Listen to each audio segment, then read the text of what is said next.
When the world has got you down. And Alzheimer's sucks.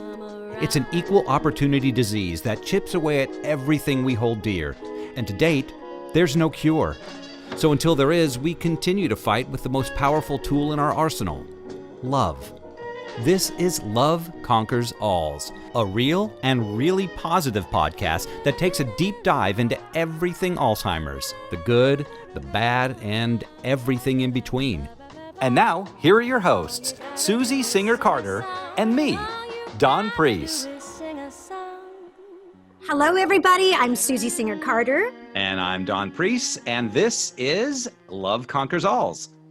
And this is our season 2, and it's our episode 25. And Cassie, you look a little different. I feel a little different. I think my hair's gotten a little longer. Yeah. But no, and my voice has maybe gotten a little deeper, but that's COVID. You know, that's Actually, everybody, I want to welcome Don Priest, my co-host, who's pitch hitting for Cassie Cruz, who got a job that is just stealing her from me. And so I'm thrilled to have my best friend, my production partner, and terrific all-around guy, Don Priest, with us. Thank you. I was going to say all of those things, but now I don't have to. It's right. fantastic. And it's better when someone else does it. Yeah, pretty much. But I'm really thrilled to be here. Susie and Cassie have done just such an amazing piece of work. Let me stop. You know, so much so, if you don't already know, that they did win Best Podcast 2020 from the New Media Award. It's true. And I can only hope to continue and walk in their footsteps. Don, yeah. You know what? Okay, so our first guest, I was on Facebook and someone friended me and someone said, you know, you're doing so much in the Alzheimer's world and you should know this other woman. She's an actress who I know and she's really, really active and she's fantastic and you guys should meet.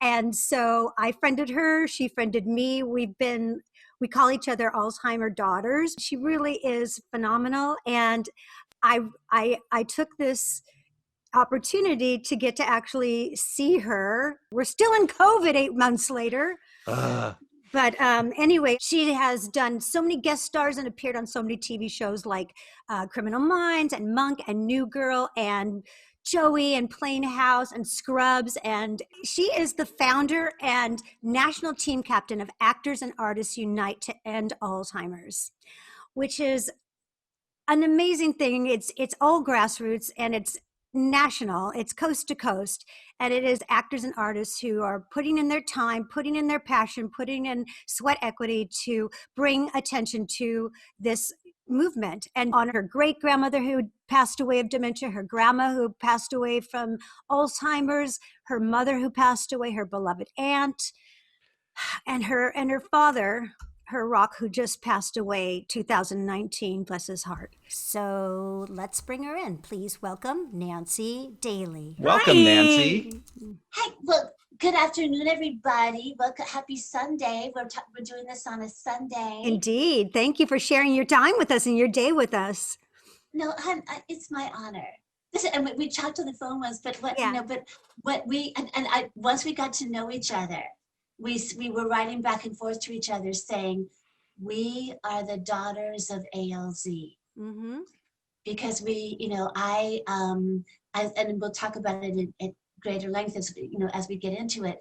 But I've now lost 5 members of my family to the effects of Alzheimer's or dementia. And as Susie and I both know, chances are this goes back even before my great grandmother's generation. It was just never defined. Mm-hmm.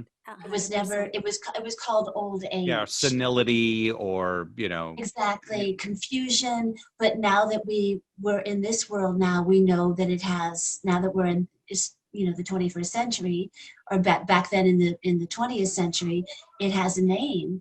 And I lost my mom, the immediacy on both sides. I lost my grandmother, my dad's mother, in 1994 to the effects of Alzheimer's.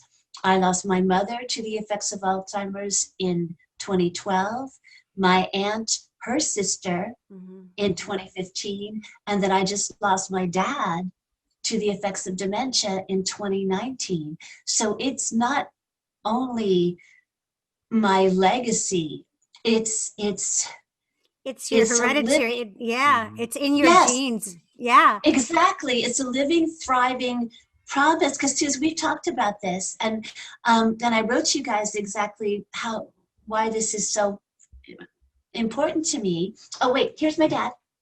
I sent you guys other pictures of him. I don't know if the light can work. Oh, he's That's so He's right here. He's right adorable. here with me. I know I couldn't do this without him.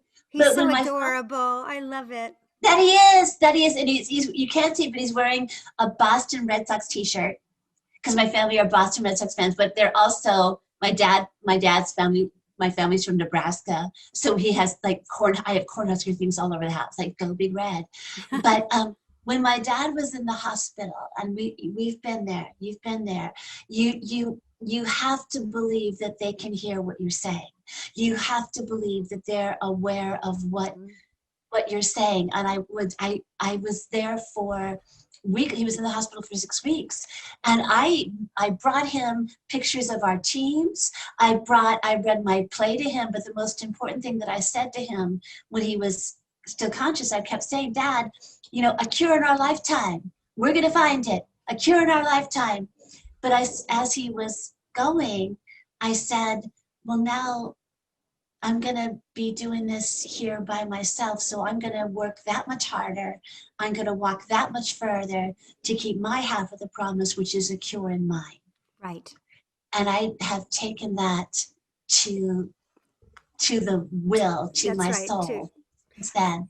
It's interesting because I had a guest on, I can't remember what, but we were talking about that because she had lost her father, and she works with Alzheimer's Association, and Yes. she goes to Congress. She's just amazing. She's a little powerhouse and so much heart and so much passion. Lee Cashman, she's amazing. Yes. And she said, I said, is her father passed away as well? And I had always wondered, am I just passionate about this because my mom is still with us, and will I still be as passionate when she's gone? God forbid. But anyway, but I will, and I know I will. I can't Of not. course. No, because you're carrying on the torch. Yeah. That's what my dad said at one time. He said, you've been carrying this torch, but now you have to run with it. Aw. Yeah, and that was after my mom passed away, because I founded through the Alzheimer's Association as well. I founded in 2011. It came about because there was an article about Robert Iger from Disney and how he was doing all this for the Alzheimer's Association, and that's when you have those aha moments. Mm-hmm. Or for those of us of my generation, wow, I could have had a V8. I just thought, if Robert Iger has the time to do this, what am I doing? What am I doing? So in this spring of 2011, I founded what Actors and Artists Unite, and I'm so lucky because I have been for many years. I was a national union leader of SAG-AFTRA and of Equity, and all I had to do was contact a few friends and say, "Gang, I have this idea." Well, that's because they loved you, and that's who they were. So Yeah. the first 2 years we had 4 cities. We had Washington, D.C., my hometown, Los Angeles, New York, and Miami, because a friend of mine named Dave Corey, this is the one thing, and you'll know this about this work, is you start talking about it, and sadly, tragically, almost everybody you speak to will say, well, I lost my grandfather, everybody has some kind of connection to it. So the first 2 years we had those 4 teams, and that we would have these articles on BroadwayWorld.com, and people would respond, well, I'm walking in Tennessee, or I'm walking in Colorado, and I thought, we have to become a national team, because look at all these artists around the country. So in 2013, we became the very first, and I think we still are, national friends and family team, completely non-corporate. We are grassroots. We are not associated with any kind of formal charity. We are on our own. We are like, happy little excited kittens dancing in the woods. I mean, we don't have any corporate association whatsoever. Right. So our donations are probably a little bit more, I keep saying, I'd rather have 10 donations of $25 than one person who's got, I'll take it though if they want to give me 250, but that means there's more people involved. So we became a national team in 2013, and this is our 10th year. It's wonderful how this grows. Mm-hmm. It's wonderful how this expands, because I get these messages going, well, I've got a friend in Orlando, or I've got a friend in Boston. Do we have a team in Boston? Do we have a team in Orlando? And I get to say, we do now. Yeah.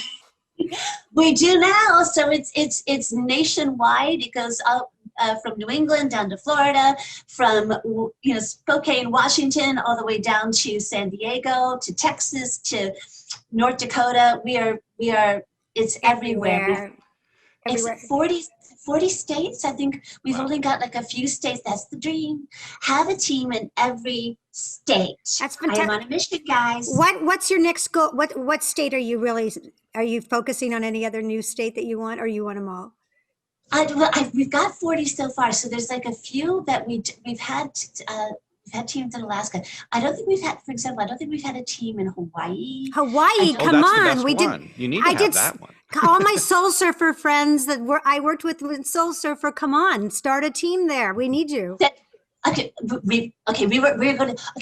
Audience, we're going to figure this out. Yeah. But then there's a couple. There's like Idaho. I don't think we've had a team. There's like a little. I have friends in Idaho too. Okay, it's done. This will be fun. Done and done. We got it. We're covered. Done. We're going to make it. So, Don, you're going to ask me a question. I'm sorry. You said you had this idea. So what was the light bulb? If you can give me the elevator pitch of what that idea was, what's the foundation of everything you wanted to do? It's really like, it's really serendipity, because I'd read that article about Robert Iger.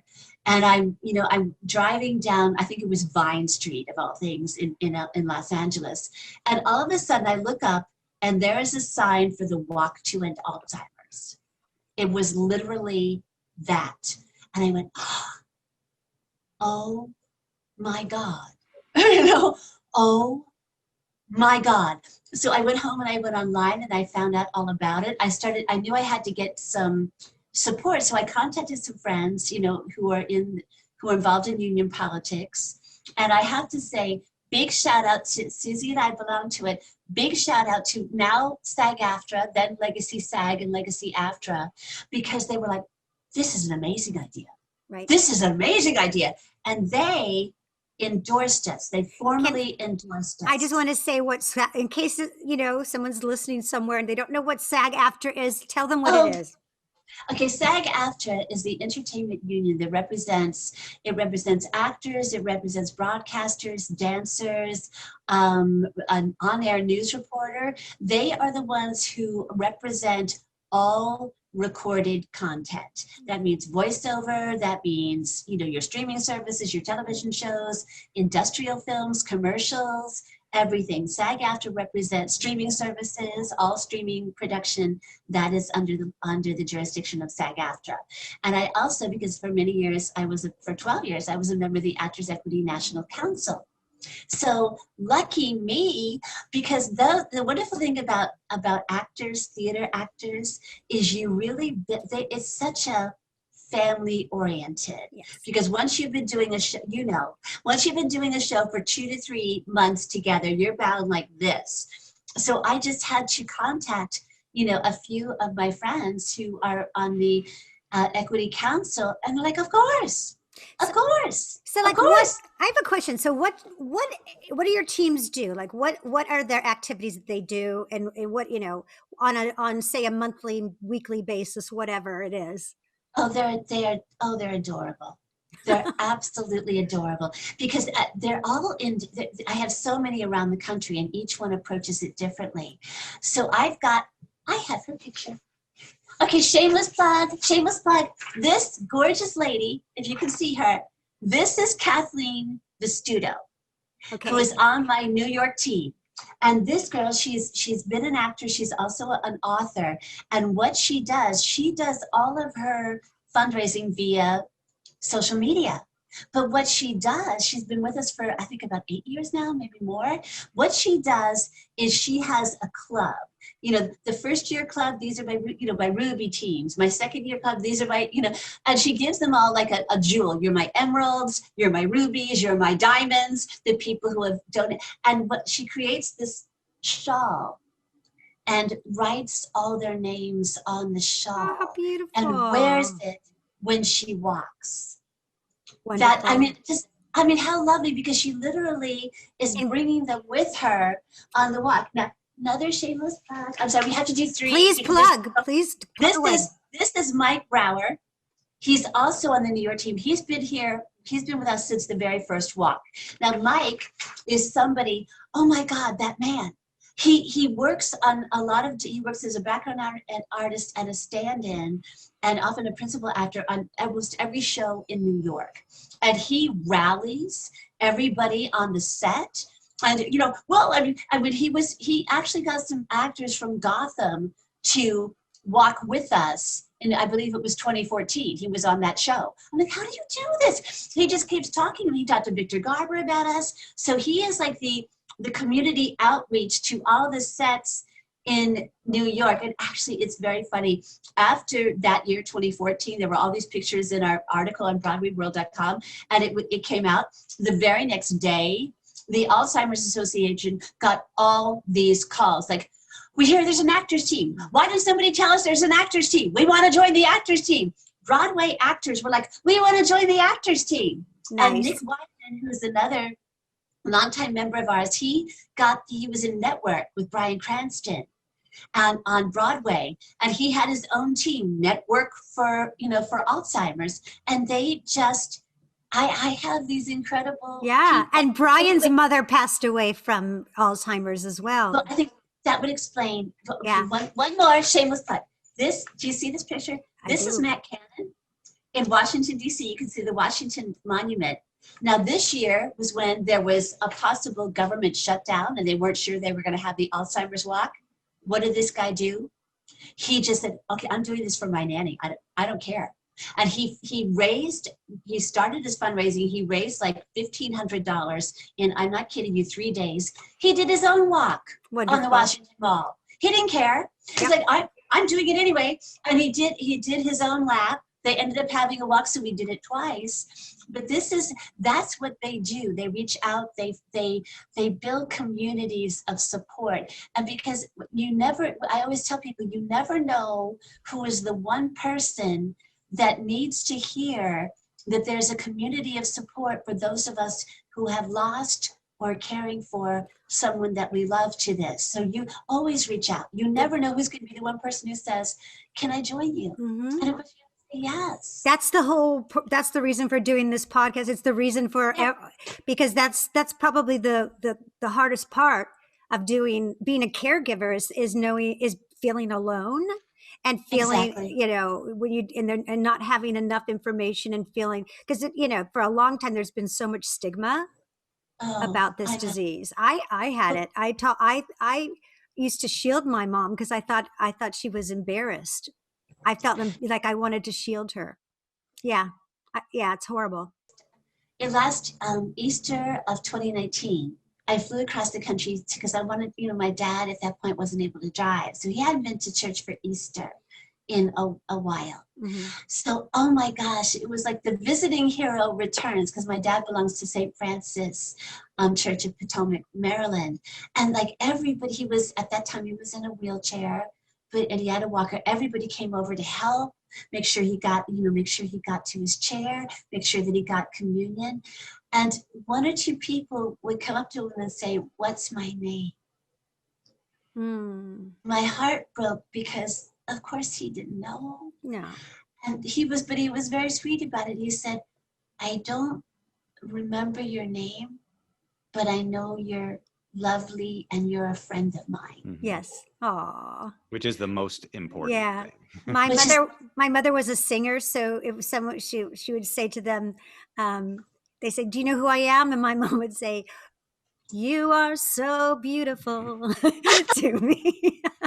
Well, that's the perfect response, because Yeah. I think a lot of people don't may not be familiar with what happens. And when my mom had Alzheimer's, it was like the whole neighborhood was aware of it, and they shielded her because it makes you heartsick to think about it, because she would somehow, like once at 1:30 in the morning, she got out of the house, went to the next door neighbors. It's 1:30 in the morning, and rang the bell, and they came downstairs, and she was saying, "Can you take me to London?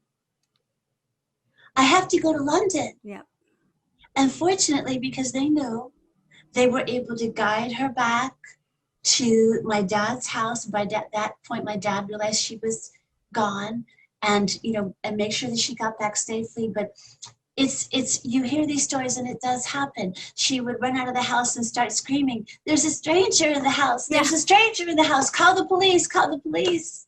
My mom used to call me on the phone and say, "There's an old man in the house and I don't know who he is." It was my stepfather.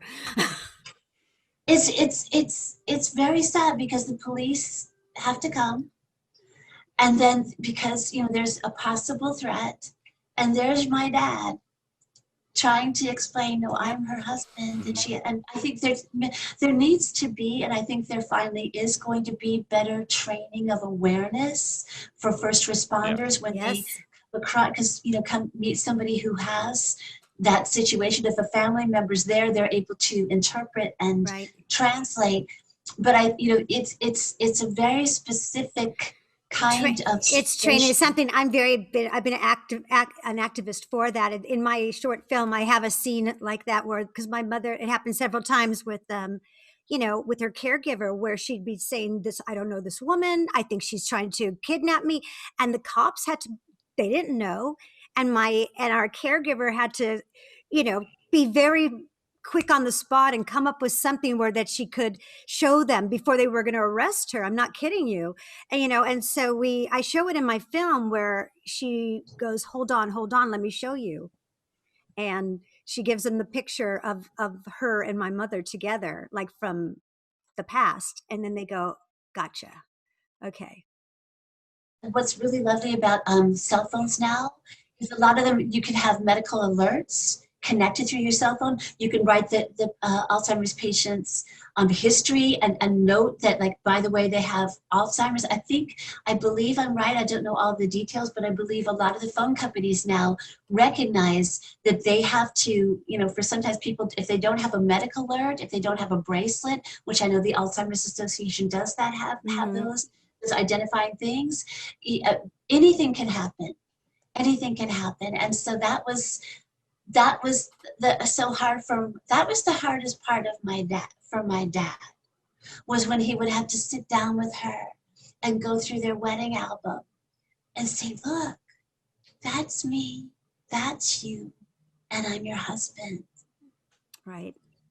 That's that I would hear these stories, and I think that broke my heart the most, of watching my father's heart be broken by what was happening to her. And I think that's a good point, because I feel like that's something that I learned as a daughter, is to not take it personally and just lean into it. I say lean into it all the time, because if you don't, you're just going to drive yourself mad. I mean, you have to live in their world.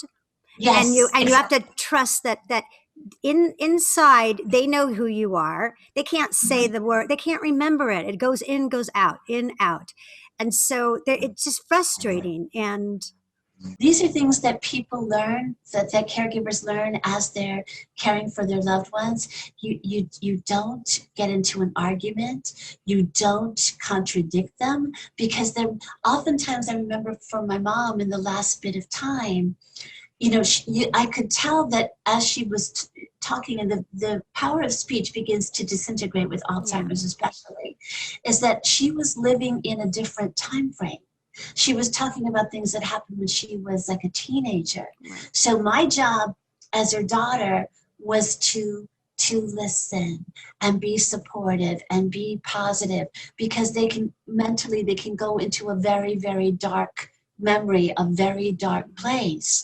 And it can be exhausting. It can be wearing. When they say the 32-hour day, they mean exactly that, because they're on a different sleep schedule. My mom would wake up, several times throughout the night and go throughout the house and be shrieking, and she would go, she had this thing where she would go up and knock on the windows and say, "Fred, where are you?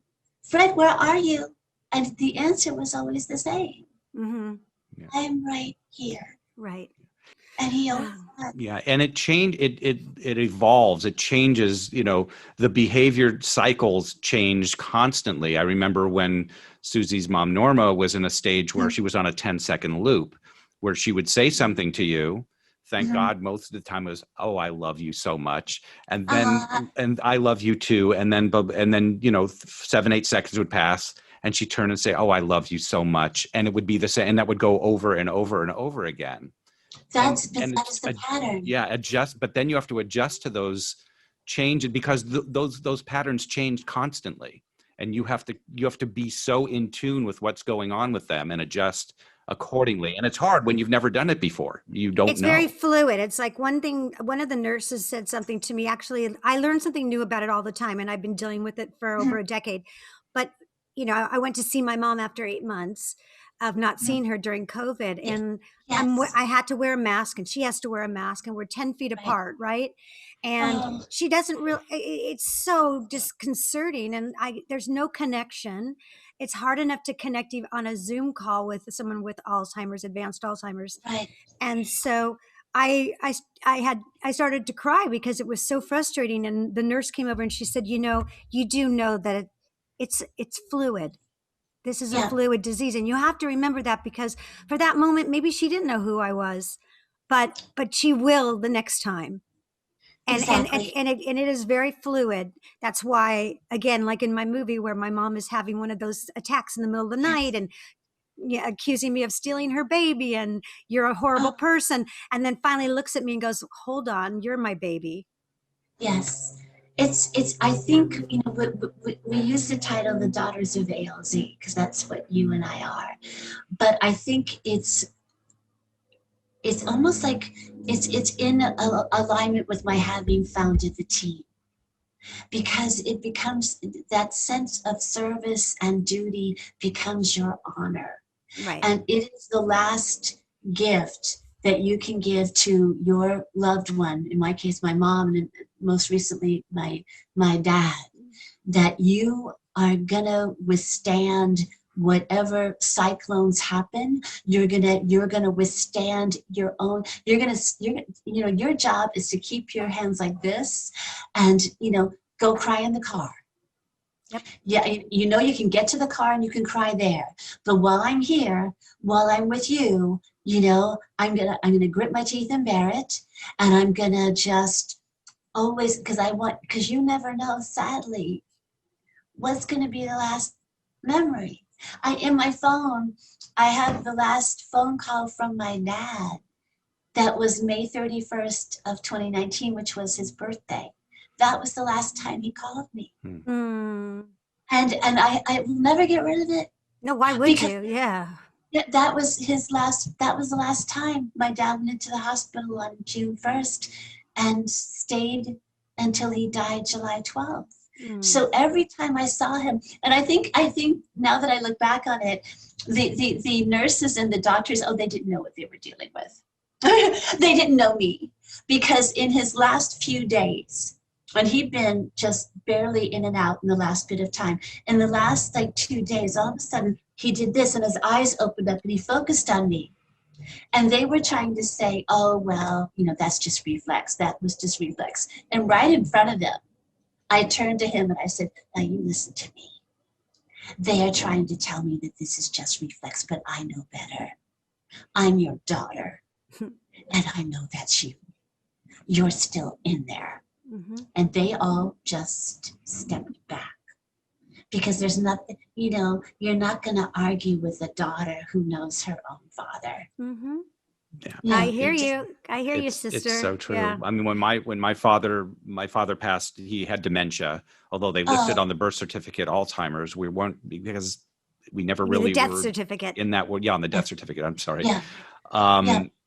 That at the very, I mean, he was basically a, you know, just, Yeah. he was breathing, he Mhm. was there, but he wasn't there I for so understand. long. And the last time I saw him, we used to do this thing always since we were little kids, you know, put him up, and you know, box and all this stuff. And he hadn't done anything for quite a long time. And we all knew it was just any moment now. And Right. the last moment, I just said, "Come on, Pops, put him up." And he was lying there, and all of a sudden he just went like Oh, that. God. And we were like, That was I love you. yeah, yeah. That was his So I we love knew you. he was still there. He could still hear us. He's still, so Mhm. yeah. Remember, I went the day before he passed away, Yeah. and I said, because he's such a flirt. His dad was a flirt Oh my gosh. till To the day he very died. last. And he was like, I said, Milton, can I get next to you and give you a hug? And he goes, Oh my gosh. So See, they're I still think there. and he was Okay. there, and he was holding onto my hand, and he would not let go. Yeah. And suddenly he had a very strong grip. Very strong, kind of sexy. I'm just saying. by the way, I've still got it. I think Uh-huh. that was definitely true. Oh, you know, talk about my mom passing away. She, my mom and dad had this wonderful house in Potomac. But you know, she was the last bit of time, that 8 months of her life, she was in a care facility. And by the time, you know, it rolled around to May of 2012, she was in a wheelchair. She really couldn't move very much. She could barely speak. And so my dad he went and visited her every day. And they were outside. It was a beautiful spring day. They were listening to music, and she was able to say, "I love you." And they spent, and he went out to dinner. You know, he visited her. Then he met his priest at the time, for dinner. And they had to call him and tell him that just a few hours after he had left, she had had a heart attack and had passed. And the reason that I say this is because the very next day, my father was going to sign a contract to sell their house. And I've always believed that was her last gift to him, was to say, no, you're going to be able to keep the house. She was really just on her way. And that's what, and my dad was able to stay in the house for the next 7 years. Wow. He didn't sell it. So the gifts of love happen in all sorts. They really do. They're silver. They come in all different packages. You have to look for them. They are, and I don't know if you guys have had this happen when you've had to pack up a house when a loved one has passed away. And this was what was so amazing about my dad. He saved every card I ever sent him. He saved cards and artwork from back when I was a kid.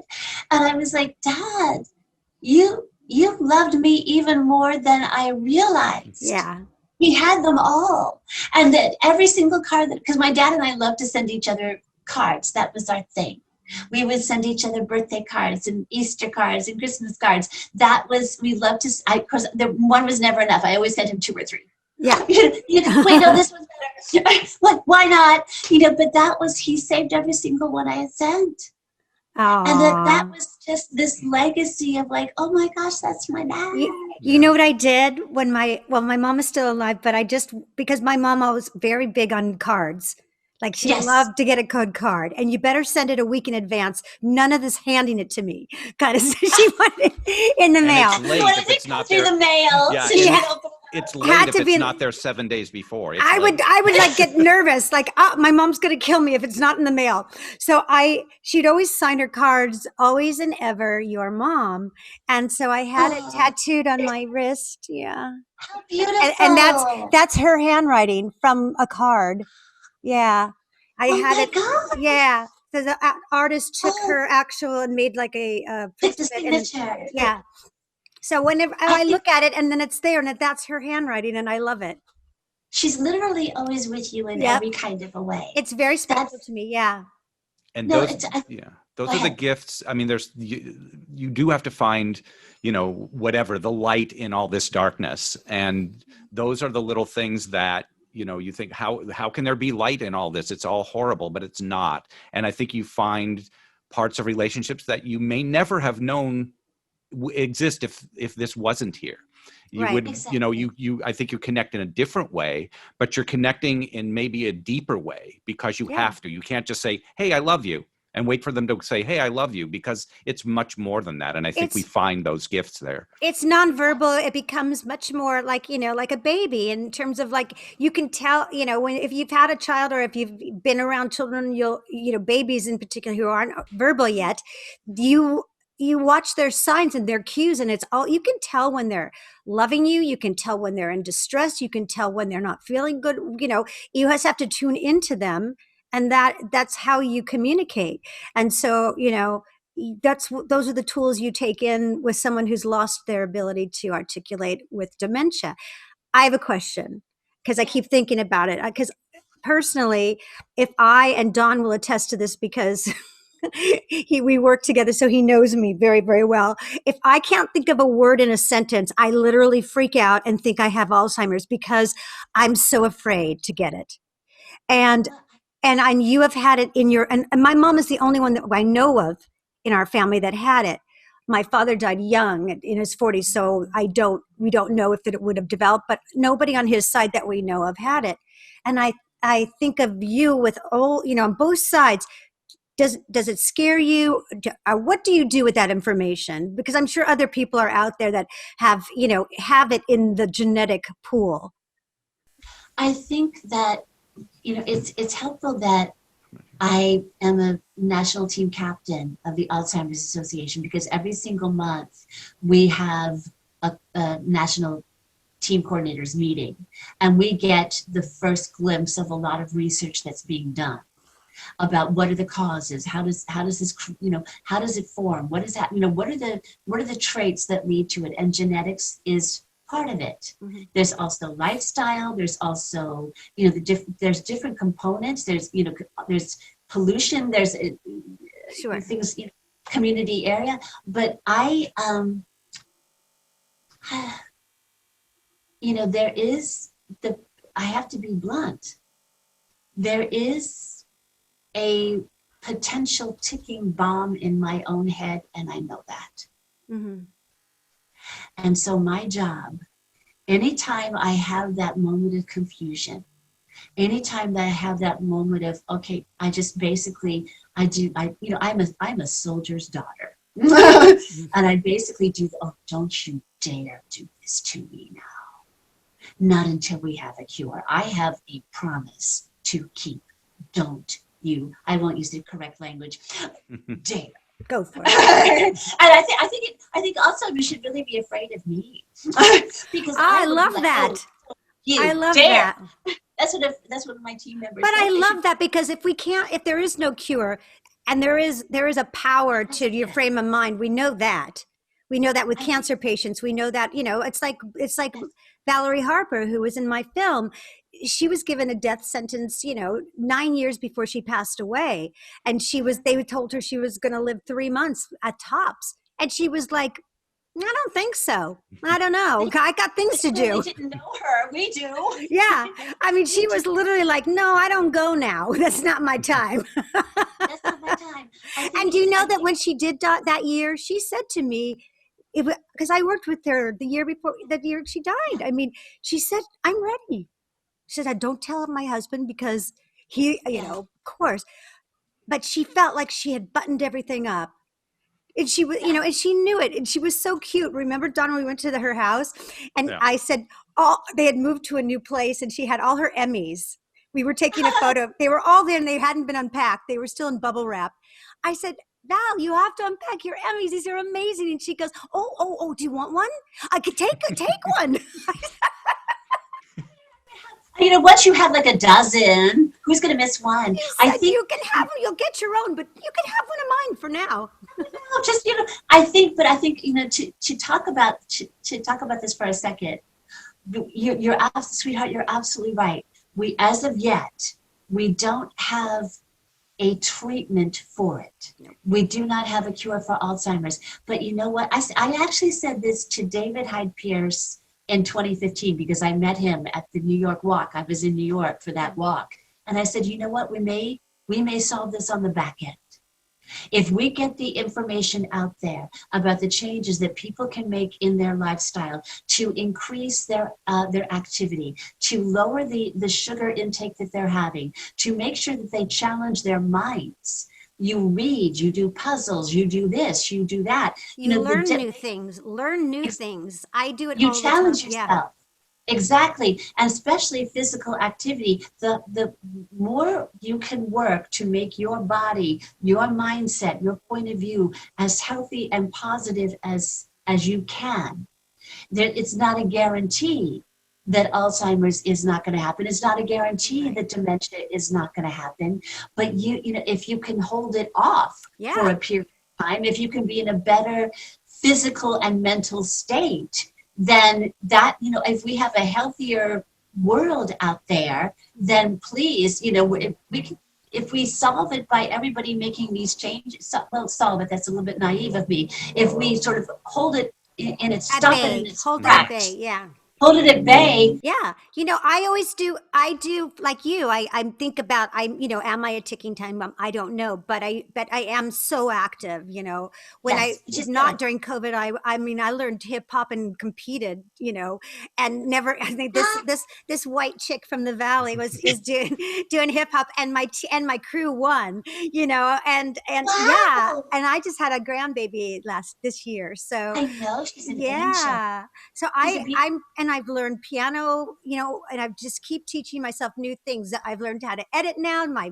Donna's taught me how to edit. It's like, I just want to learn and learn and learn. And if you have to challenge your brain. And even for little things, I think about it all the time. I say, no, you know what? I'm not going to put my keys there. I'm going to put them in another place so I can challenge I don't want to do anything by rote, you know, by just so that you have to challenge your brain, like you have to challenge your body, because your body gets used to one thing and then it acclimates, and you're not challenging it. And we have to challenge in order not to go complicit. Stagnant. Stagnant. Yeah. And especially in these times, because we know that from March through maybe August, this is the part of this year that breaks my heart. There were so many loved ones living with Alzheimer's, living with dementia, who were in care facilities, who tragically probably died before their time because of COVID-19. And because of COVID-19, there were months, like you, sweetheart, where loved ones were not able to go meet and in person with the people. And so you have all these beautiful families showing up at the window, going like this to keep that connection. It can be very frightening for, you know, you're already living in an altered existence when you have Alzheimer's and dementia. But to be in a room where you're not able to have your loved ones come, that just deprives them of more memories, of more shared experiences, more, you know, hugs from your grandkids. There's been such a great sense of grieving and loss for time in this period of time that we've been in this pandemic. And so I think it's, sweetheart, Suze, you're so absolutely right. I think that gives incentive. It gives a sense of a launching pad for us to share, for people to share with their loved ones who might be isolated, who may not be able, because of restrictions, which sadly the world's getting a little bit darker right now, may not be able to have their loved ones. That gives them something else to share with them. Like, look, Grandma, look, here I am, I'm playing the guitar. Look, Grandma, I did this great big puzzle. Look, Mom, I knit a sweater. It gives them some, those triumphs of new skills and new projects and new frontiers that you're putting in your life. That gives them hope that life is going on. That, you know, we will come out of this, we will come back to it, and we will have that much more to share with you. Right. You know, once the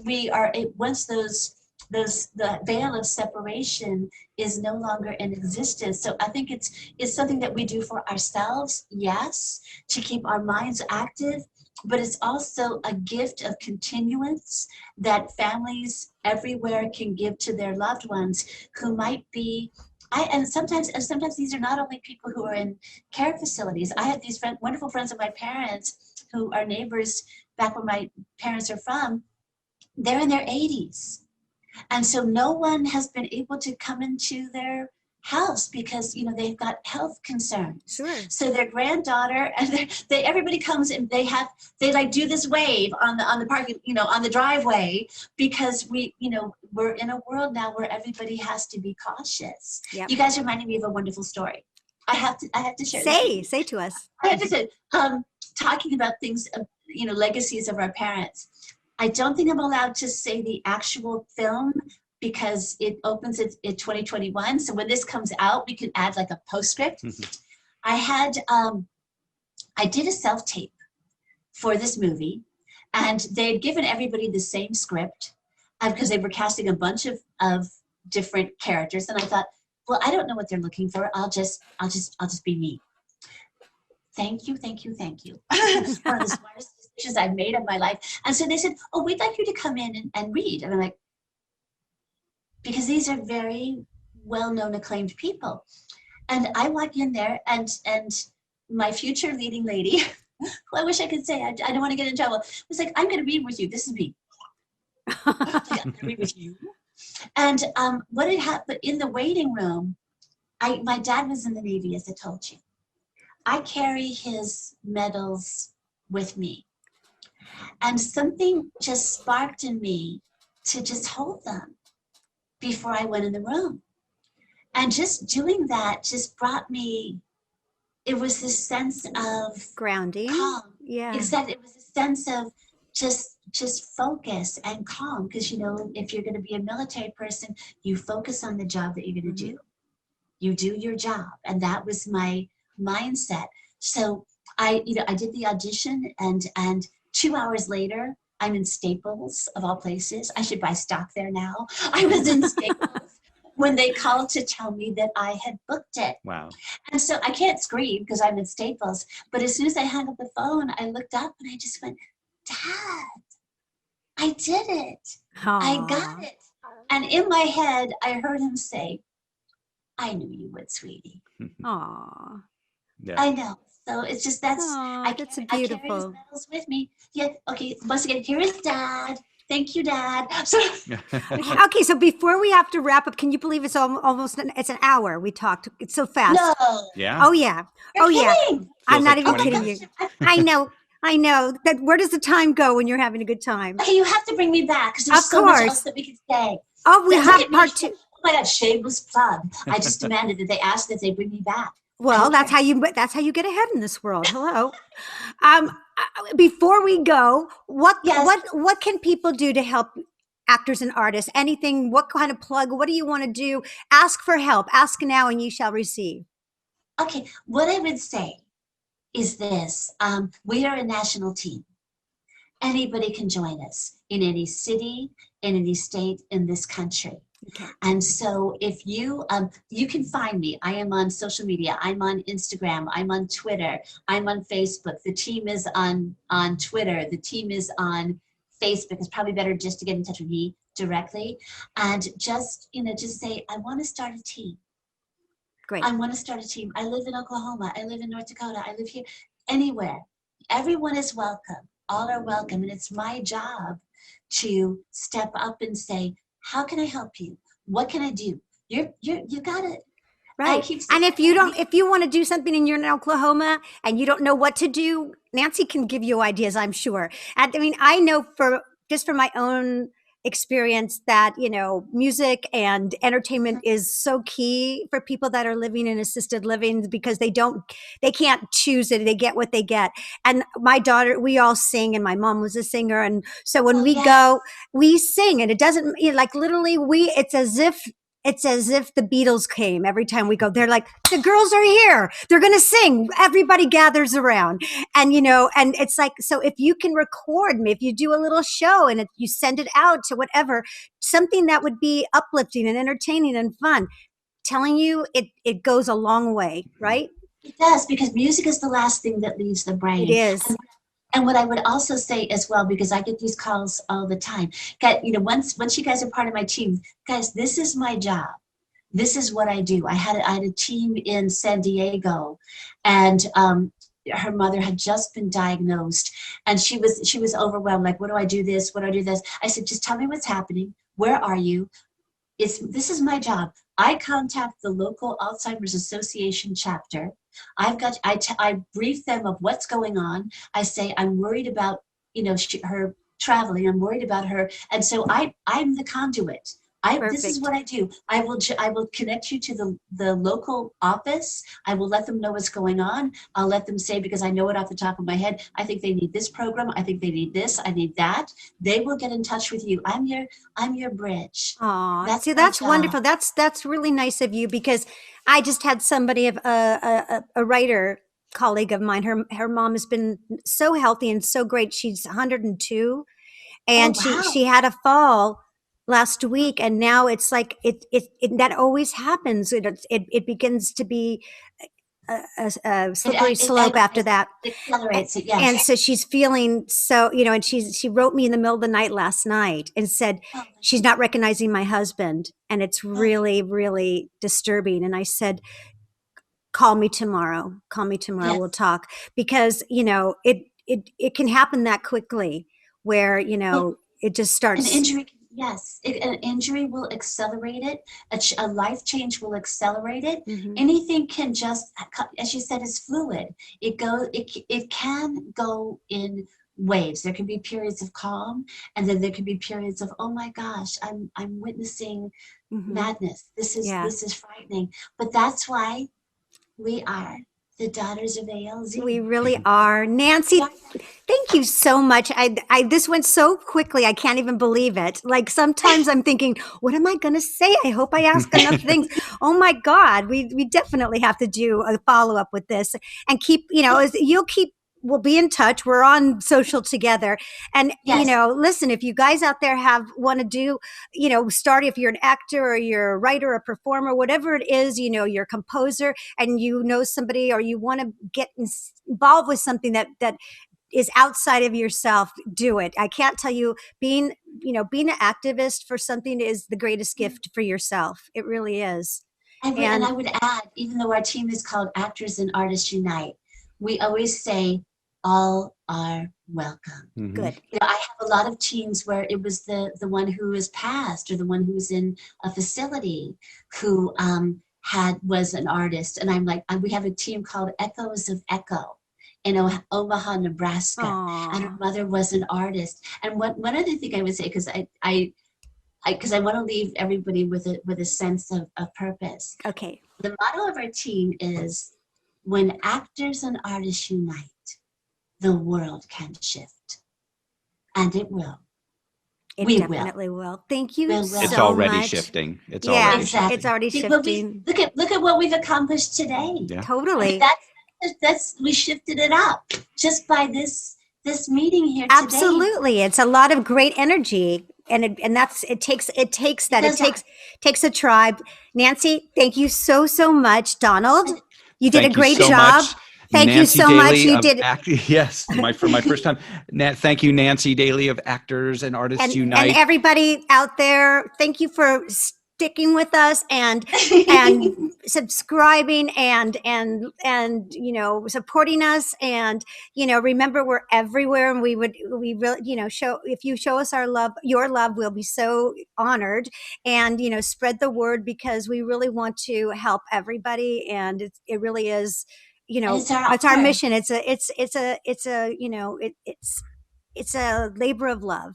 So love conquers ALZ. It does. And love does conquer ALZ. And on that note, remember, love is powerful, love is contagious, and love conquers ALZ. Oh, I love it. That's beautiful. It really does. I love you both. I can't wait till I can hug you both in person. Virtual hugs. Virtual hugs to all of you out there. Have a good one. We'll see you next time. Bye, everybody. See you next time.